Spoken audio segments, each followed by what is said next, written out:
तो independent event से देखें, we will start independent events. Independent events क्या है? Two or more events are said to be independent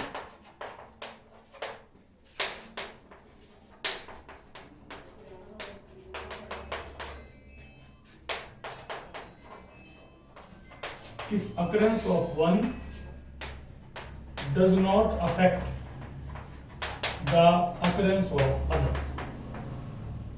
occurrence of other, एक का होना दूसरे को अफेक्ट ना करे तो उनको इंडिपेंडेंट इवेंट्स कहते हैं। कहने का मतलब that is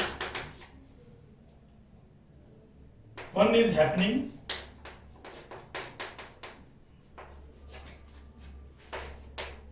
of another, happening of another will not be affected by happening of previous event। Previous event की हैपनिंग से अफेक्ट नहीं होगी। दो या दो से ज्यादा इवेंट को इंडिपेंडेंट कहा जाता है। Occurrence of one does not affect the occurrence of other. एक का होना दूसरे को अफेक्ट ना करे तो इंडिपेंडेंट है। अब जैसे आपको ये चीज मैंने बताई थी लास्ट क्लास में कि जैसे PE by F, PE by F का क्या मतलब है? इसका मतलब है probability conditional probability of E when F has occurred। E का कंडीशनल जब F आपका हो चुका है, ये PE by F, conditional probability of E when F has occurred। और अगर आप PF by E करें तो वो होगा conditional probability of F when E has occurred, जब E आपका हो चुका है। ये if PE by F is equal to PE। PE by F का मतलब है conditional probability of E when F has occurred। PE by F, E पर कंडीशन लगी F की, अगर ये प्रोबेबिलिटी ऑफ E के बराबर है then E is PE by F is P, मतलब कंडीशनल प्रोबेबिलिटी ऑफ E पर कंडीशन लगी F की is equal to probability of E। And if PF by E, F पर कंडीशन लगी E की, probability of F when E has occurred, और अगर ये PF के बराबर है, अगर PE by F PE के बराबर है और PF by E PF के बराबर है, इसका मतलब है conditional probability of F when E has occurred, conditional probability of E when F has occurred। अगर ये दोनों बराबर PE by F PE है और PF by E PF है, then E and F are independent. तो E और F जो हैं वो इंडिपेंडेंट है। तो E और F इवेंट आपके इंडिपेंडेंट है, एक का होना दूसरे को अफेक्ट नहीं करेगा। ये आप मेन चीज समझे। PE by F conditional probability of E when F has occurred, F by E conditional probability of F when E has occurred, E by F PE, PF by E PF।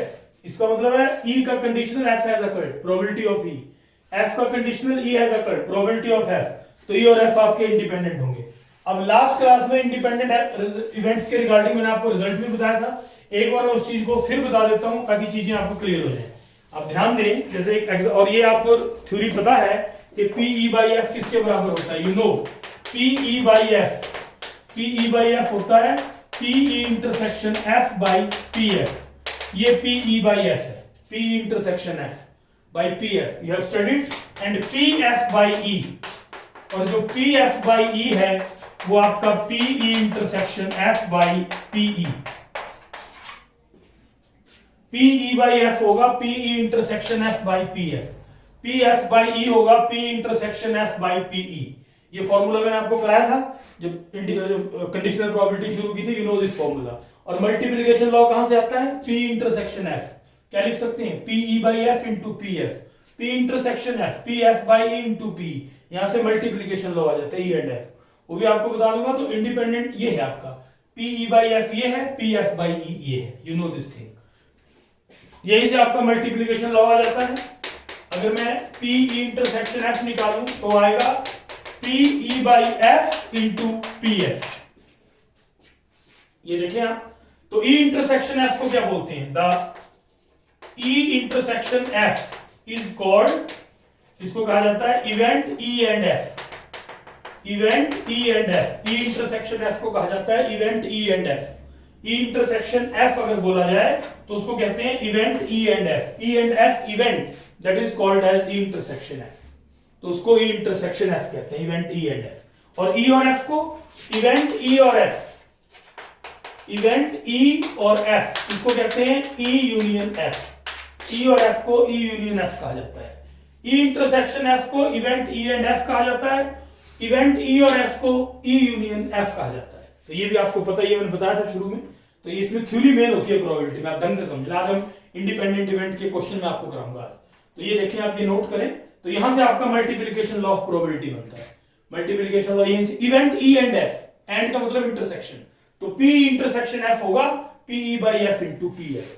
और अगर दूसरा ढंग से यहां से देखें ऑल्सो, इसमें हो गया कि एफ हो गया पहले, एफ पहले हो गया, फिर ई पर कंडीशन लग गई कि एफ हो गया, मैंने आगे पीछे लिख दिया तो मल्टीप्लाई को फर्क नहीं पड़ता। इसका मतलब है एफ हो चुका, फिर ई पर कंडीशन लगी एफ की। बात वही है जो आपने पढ़ी है, लेकिन उसको नाम दे दिया कि कंडीशनल प्रोबेबिलिटी।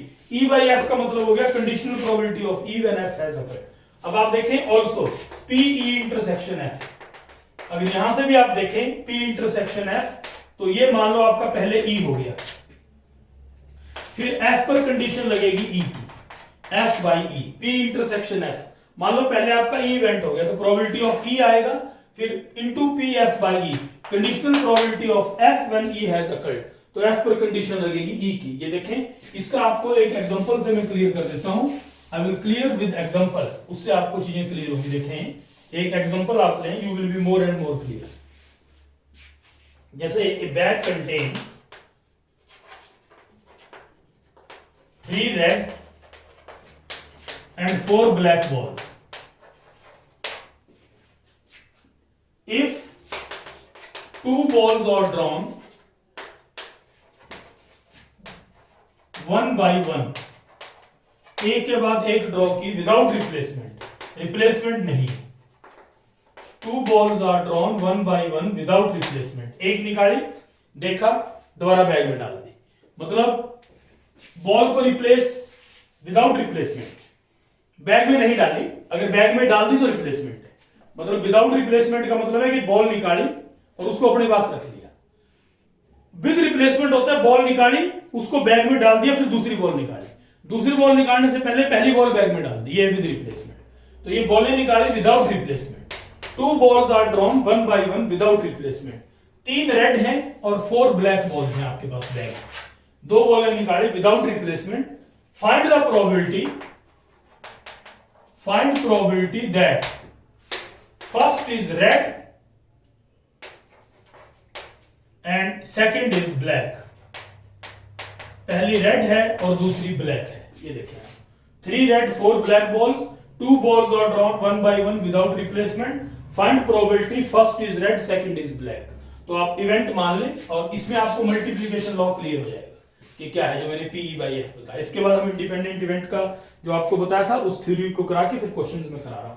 तो ये देखें, 3 रेड हैं 4 ब्लैक है, अपनी तरफ से क्वेश्चन बनाया मैंने आपको समझाने के लिए। 2 balls are drawn without replacement, without replacement का मतलब एक बॉल निकाली, दूसरी बॉल निकालने से पहले पहली बॉल बैग में नहीं डाली, इसको अपने पास रख लिया। रेड की आएगी 3/7, बॉल रेड आई। एफ मान लो बॉल ब्लैक आती है, उसमें अभी दूसरी नहीं, मान लो बॉल ब्लैक आई, तो ब्लैक 4 है, तो ब्लैक की 4/7 होगी।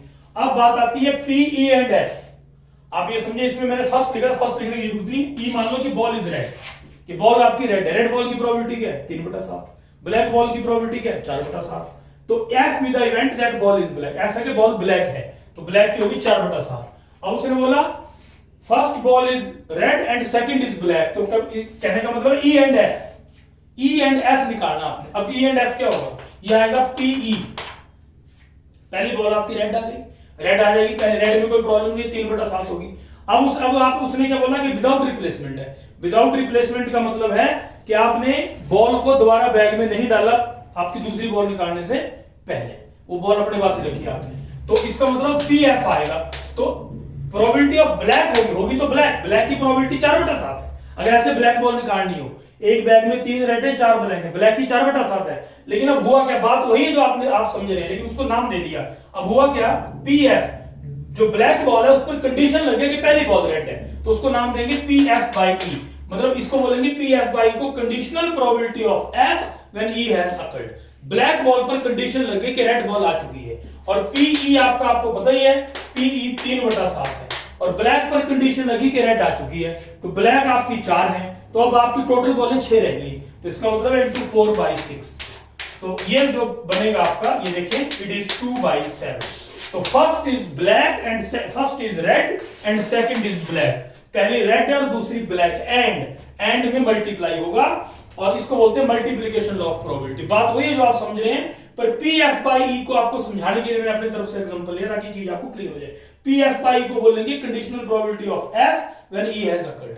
एफ पर ब्लैक बॉल पर कंडीशन लग गई कि पहली बॉल रेड है, क्योंकि बॉल आपने बैग में नहीं डाली, बॉल को आपने अपने पास रखा, तो पी एफ बाई ई, तो it is called as conditional probability of F when E has occurred. इस बात को आप ध्यान से समझ लें, बार बार मैं फोकस कर रहा हूं, try to understand this thing, ये बहुत इंपॉर्टेंट कांसेप्ट है, समझ लें इसको आप। पी एफ बाई ई, तो 3/7 इंटू 4/6, ये मल्टीप्लीकेशन लॉ ऑफ प्रोबेबिलिटी है, ये क्लियर करें आप, this is multiplication law of probability.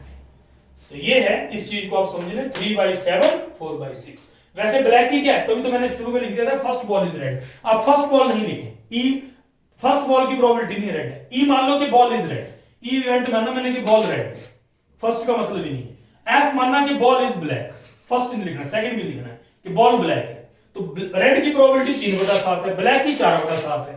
First is red and second is black, तो सेकंड इज ब्लैक, अगर अब बॉल नहीं डाली आपने बैग में, अपने पास रख ली, तो एफ पर कंडीशन लगी कि पहली रेड है, तो इसलिए 4/6 हुआ, इसको बोलते हैं कंडीशनल प्रोबेबिलिटी। और वैसे अगर पी एफ देखा जाए तो 4/7 है। मान लो अगर बॉल आपने बैग में डाल दी होती तो पी इंटू पी एफ होता, वो इसलिए होता क्योंकि उस पर फर्क नहीं पड़ता, कोई नहीं, वो नहीं रहता, वो बॉलें टोटल उतरी रहती। तो ये आपका थोड़ा सा मल्टीप्लिकेशन लॉ ऑफ प्रोबेबिलिटी है, इसको देख लें आप कैसे है ये समझ लें। पी ई एंड एफ, तो पी इसको ऐसा कई बुक्स में ऐसे लिखते हैं, आपके एनसीईआरटी में भी लिखा है E and F, event E and F, इसको आप ई एफ भी लिखते हैं, event E and F is also written as E F, event E and F को ई एफ भी लिखा जाता है, event E and F is also written as E F.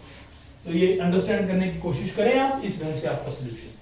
You right one more problem, एक और question आप देखें, independent event के रिगार्डिंग आपको बताना है, वो वही जो क्वेश्चन आपको लास्ट उसमें कराया था वही मैं दोबारा करा रहा हूं, और फिर हम इंडिपेंडेंट इवेंट के क्वेश्चन पे आ रहे हैं। ये देखें, ये है consider an experiment of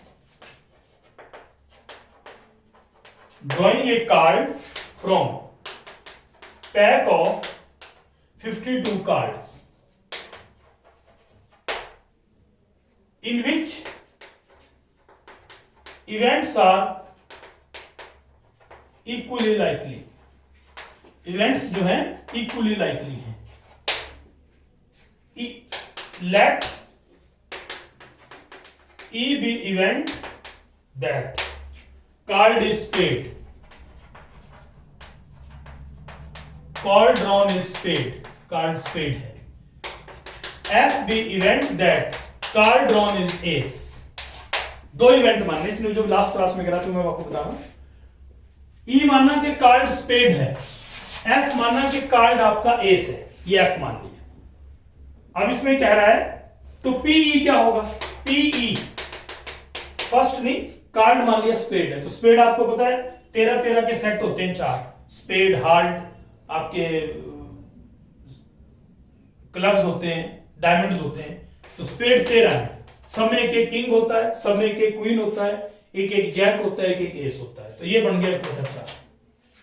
card is spade, उसके बाद कार्ड इज एस, सब में एक एस होता है, हर एक सूट में एक किंग होता है, एक क्वीन होता है, एक जैक होता है, तो एस आपके 4 होते हैं, 4/52, ये आ गया 1/13।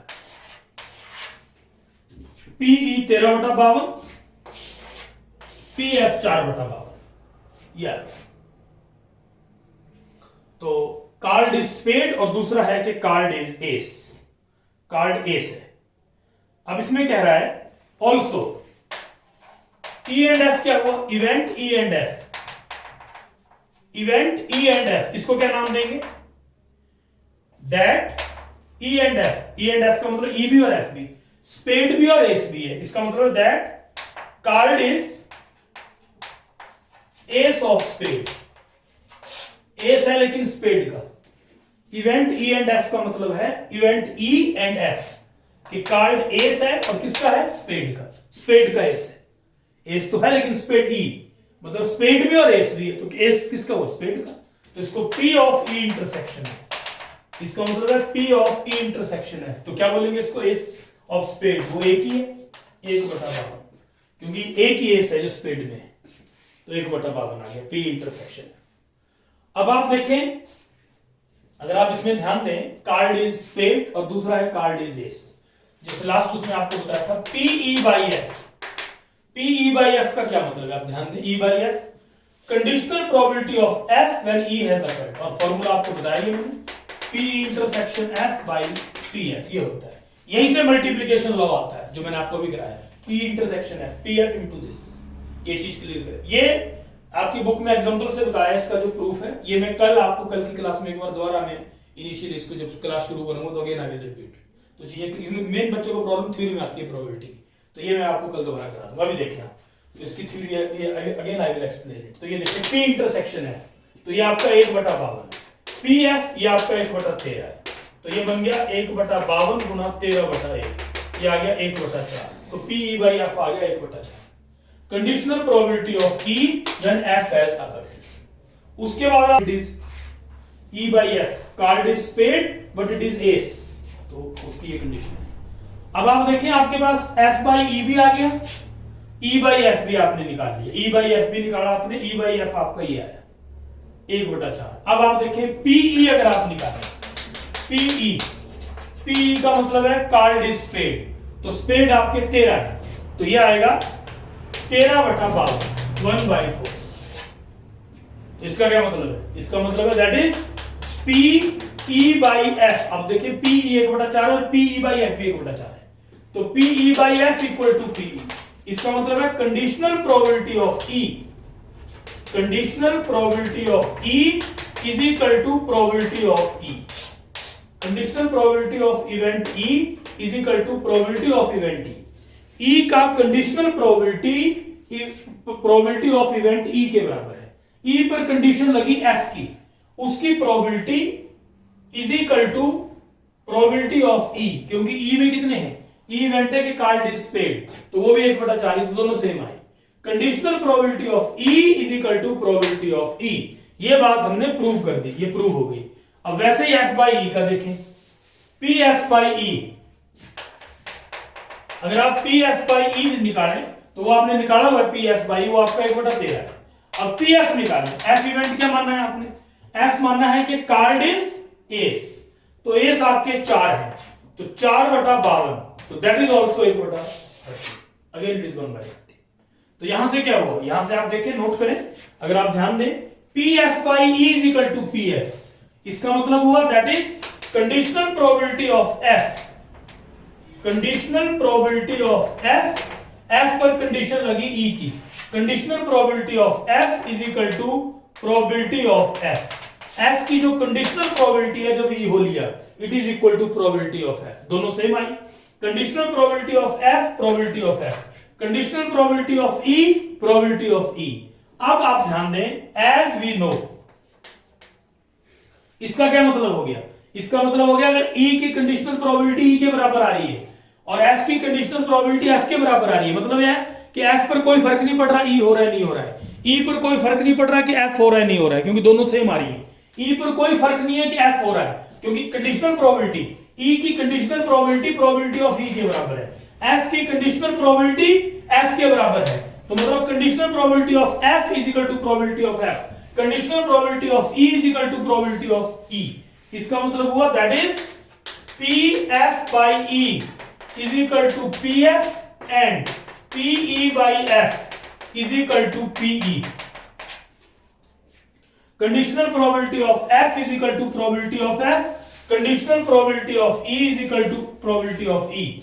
ये इससे ये रिजल्ट आए, इसका मतलब है that is events E and F are independent, इसका मतलब है इवेंट्स ई और एफ जो हैं दे आर इंडिपेंडेंट। तो इवेंट्स ई और एफ आपके इंडिपेंडेंट हुए।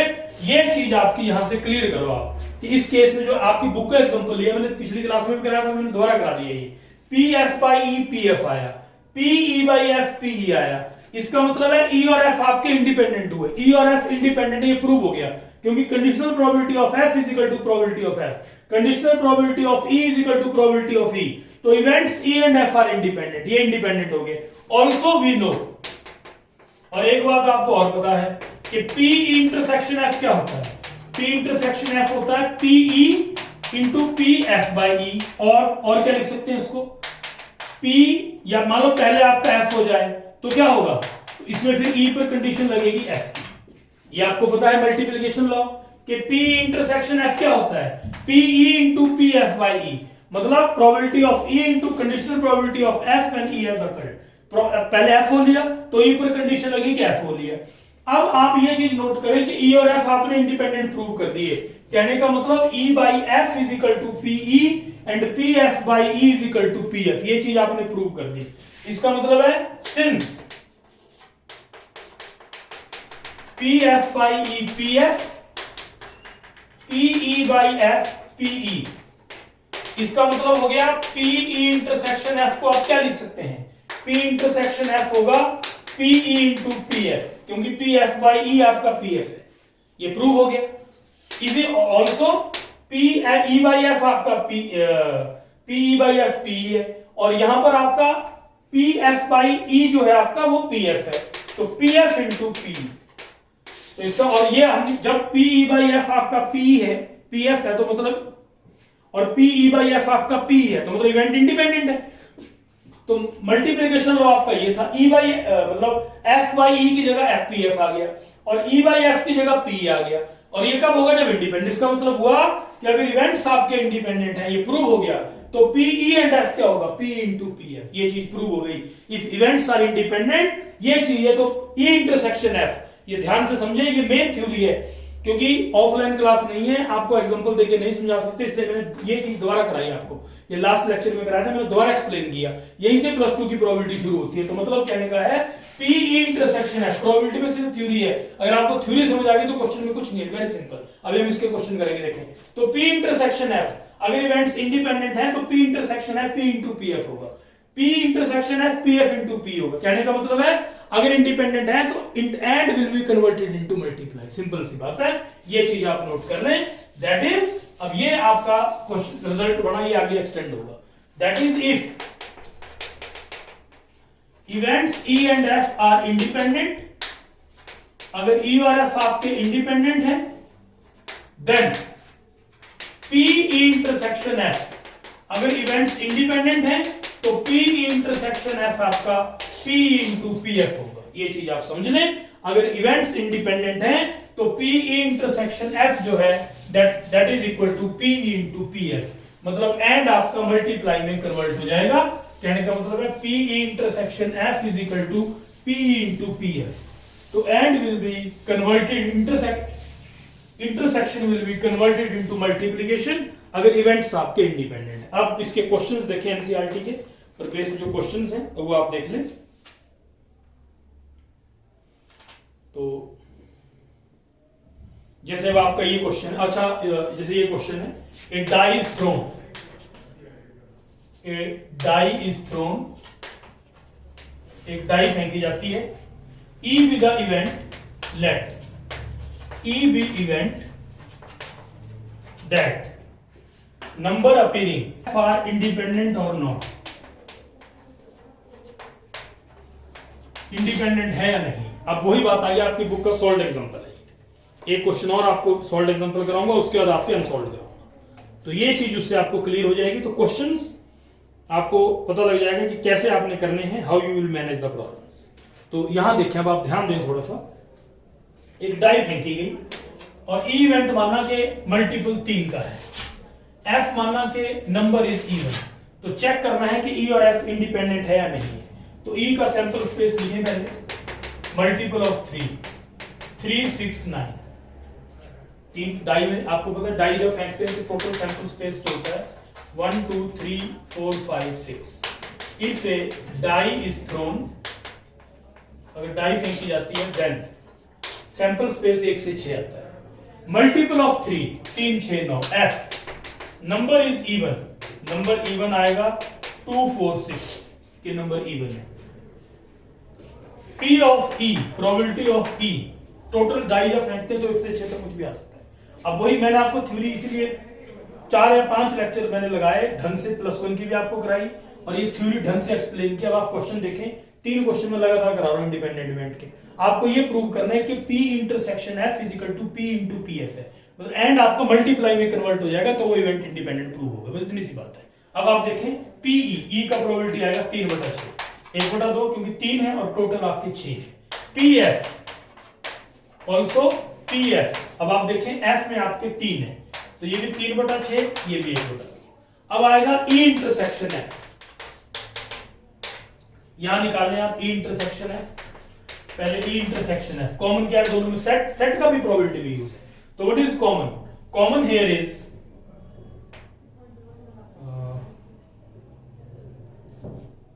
मल्टीपल 6 इज कॉमन, तो 6 आपका कॉमन है। ये देखें आप, ध्यान दें थोड़ा सा, 6 इज कॉमन। 1/3 एक मिनट रुको, ई इवेंट है कि मल्टीपल ऑफ 3, सॉरी 9 ही आएगा, सॉरी क्योंकि प्रोबेबिलिटी है डाइस में आपके 6 तक ही होते हैं नंबर।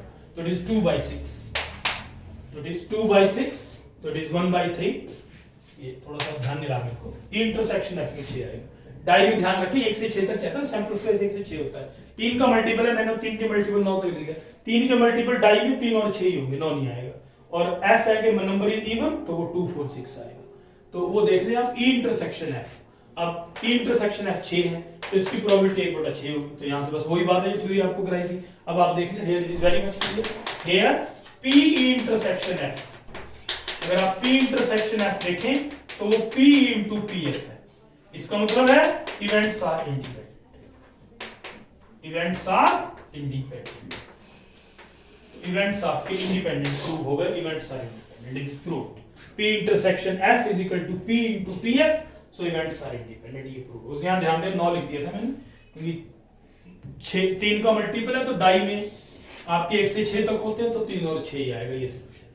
उसके बाद आप ध्यान दें, एक और क्वेश्चन देखें आप, बुक का सॉल्व एग्जांपल है, बस इंडिपेंडेंट इवेंट में आपने ये ध्यान रखना, तो you will be more and more clear, कहीं कोई प्रॉब्लम वाली बात नहीं है। एक और आप देखें इसमें, जैसे कि ये क्वेश्चन है, yes this is the problem, an unbiased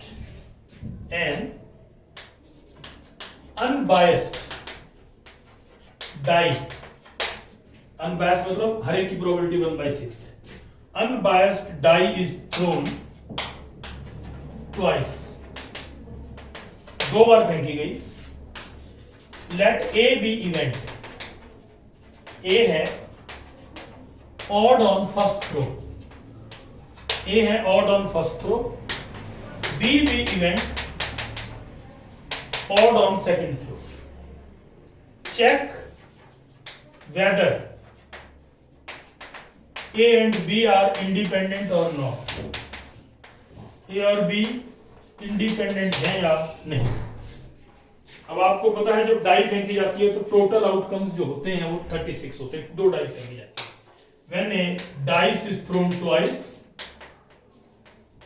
dice is thrown twice, total outcomes, जो टोटल आउटकम्स है वो 36 होते हैं, you know।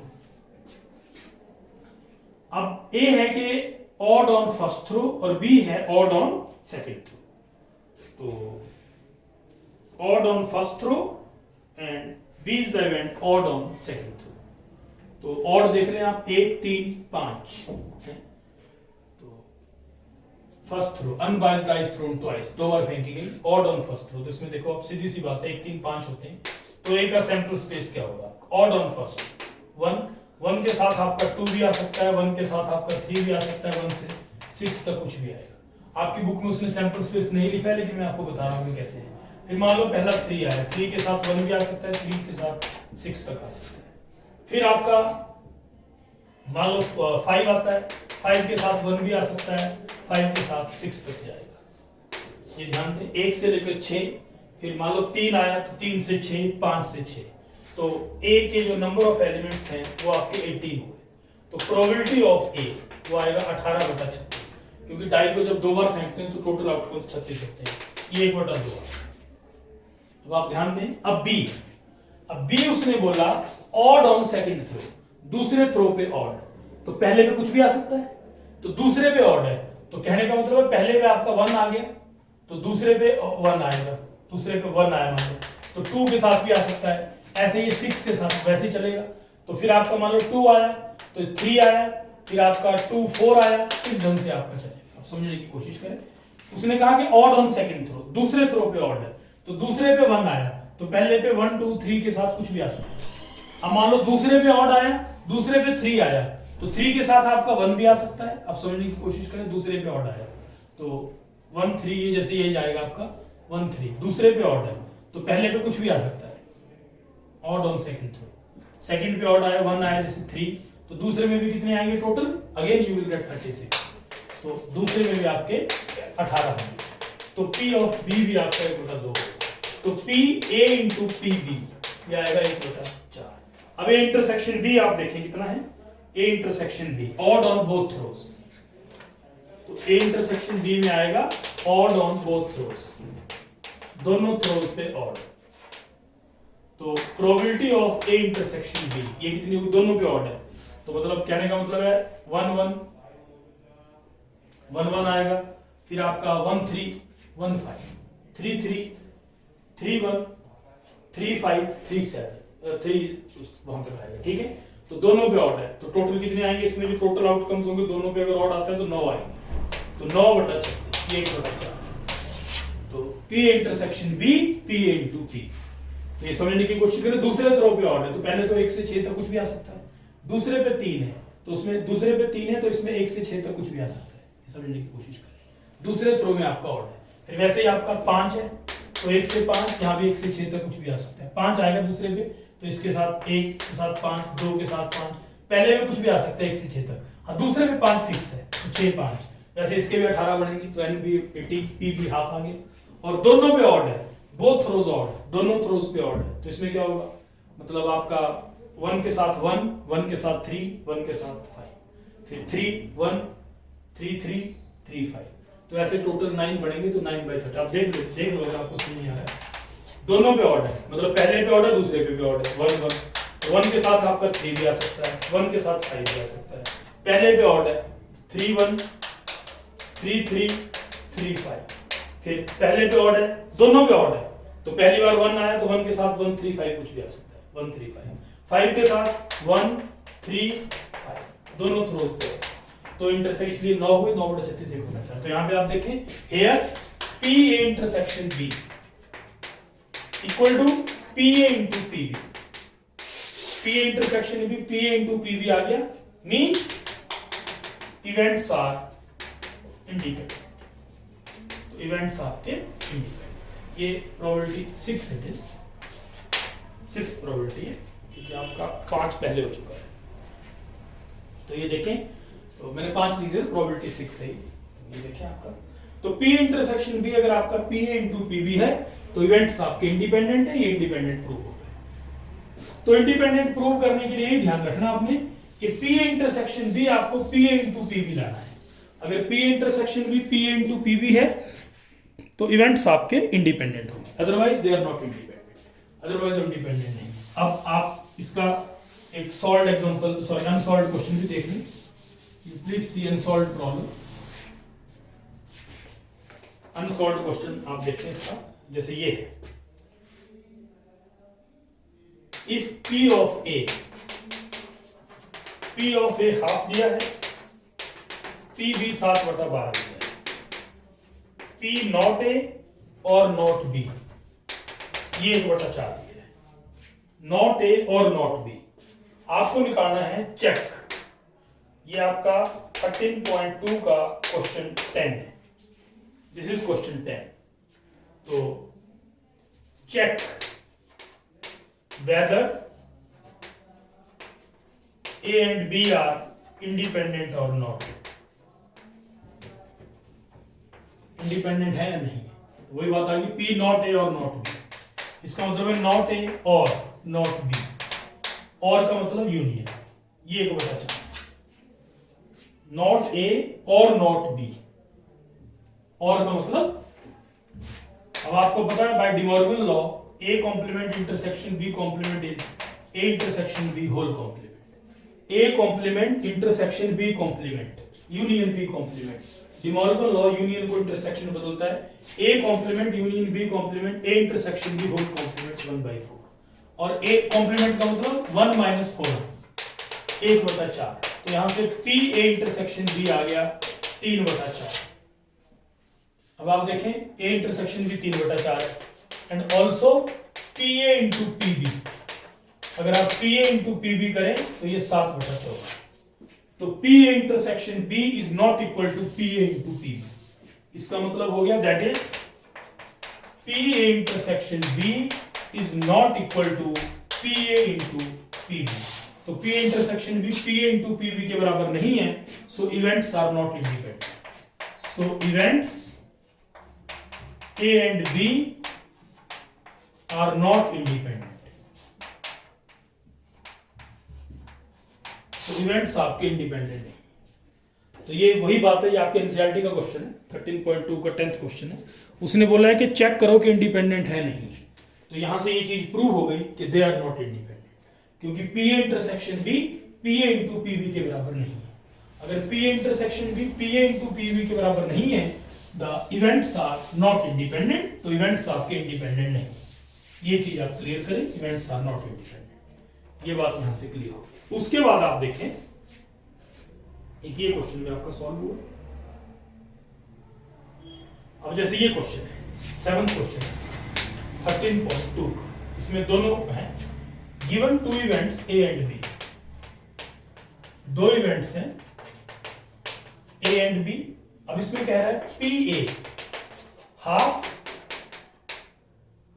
और पी भी दिया है पी ए यूनियन बी 3/5 ये दिया है, ये डाटा गिवन है आपको, फाइंड पी, 2 पार्ट है क्वेश्चन के, स्मॉल पी निकालो if A and B are mutually exclusive, अगर ए और बी आपके म्यूचुअली एक्सक्लूसिव है, फर्स्ट पार्ट, और सेकंड पार्ट है पी निकालना A and B are independent, A और बी इंडिपेंडेंट। अब देखें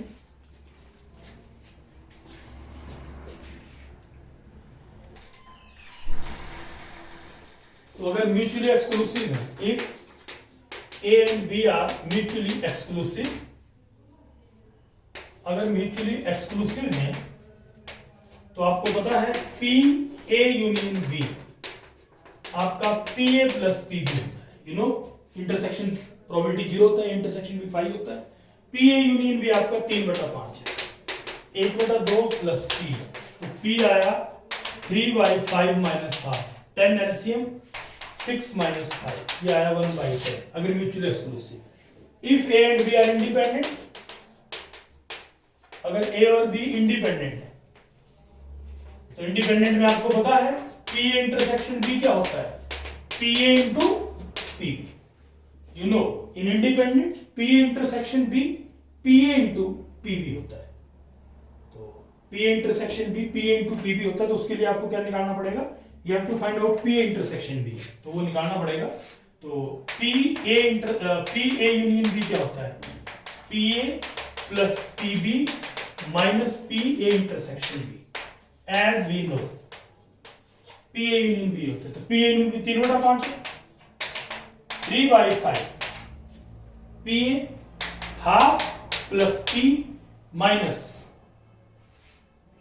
अब अगर इंडिपेंडेंट है तो पी ए इंटरसेक्शन भी P A into P B है, तो पी ए 1/2 है, पी बी पी है, तो ये बन गया, यहां से देखें आप 3/5 minus half is equal to p/2, तो यहां से 6 - 5/10 p/2, तो p जो आ गया वो 1/5, तो अगर इंडिपेंडेंट है तो p आपका 1/5 होगा। इंडिपेंडेंट का मतलब है if events are independent P A intersection B P A into P B, तो ये P A into P B होता है, पी ए इंटरसेक्शन बी, तो यहां ध्यान दें, तो अब आपको पता है कि पी ए यूनियन बी का फॉर्मूला क्या होता है, पी ए यूनियन बी होता है, you know, P A plus P B minus P A intersection B. अगर इवेंट्स आपके इंडिपेंडेंट हैं तो इंडिपेंडेंट में बार बार मैं आपका क्वेश्चन देखो कितने जल्दी इजीली हो रहे हैं, तो इंडिपेंडेंट में पी इंटरसेक्शन भी P A into P B है, तो यहां पर पी इंटरसेक्शन भी P A into P B डाल दो, पी ए हाफ है पी बी पी है, तो यहां से पी आ गया 1/5। तो इंडिपेंडेंट के केस में पी 1/5 है और म्यूचुअल एक्सक्लूसिव के केस में पी आपका 1/10 है। So this is the solution of 7th problem 13.2। तो नेक्स्ट क्लास में और इसके क्वेश्चंस हम करेंगे, सॉल्व भी करेंगे, अनसॉल्व भी करेंगे, कुछ 13.1 के हैं वो भी मैं आपको करा दूंगा थोड़े बहुत क्वेश्चन।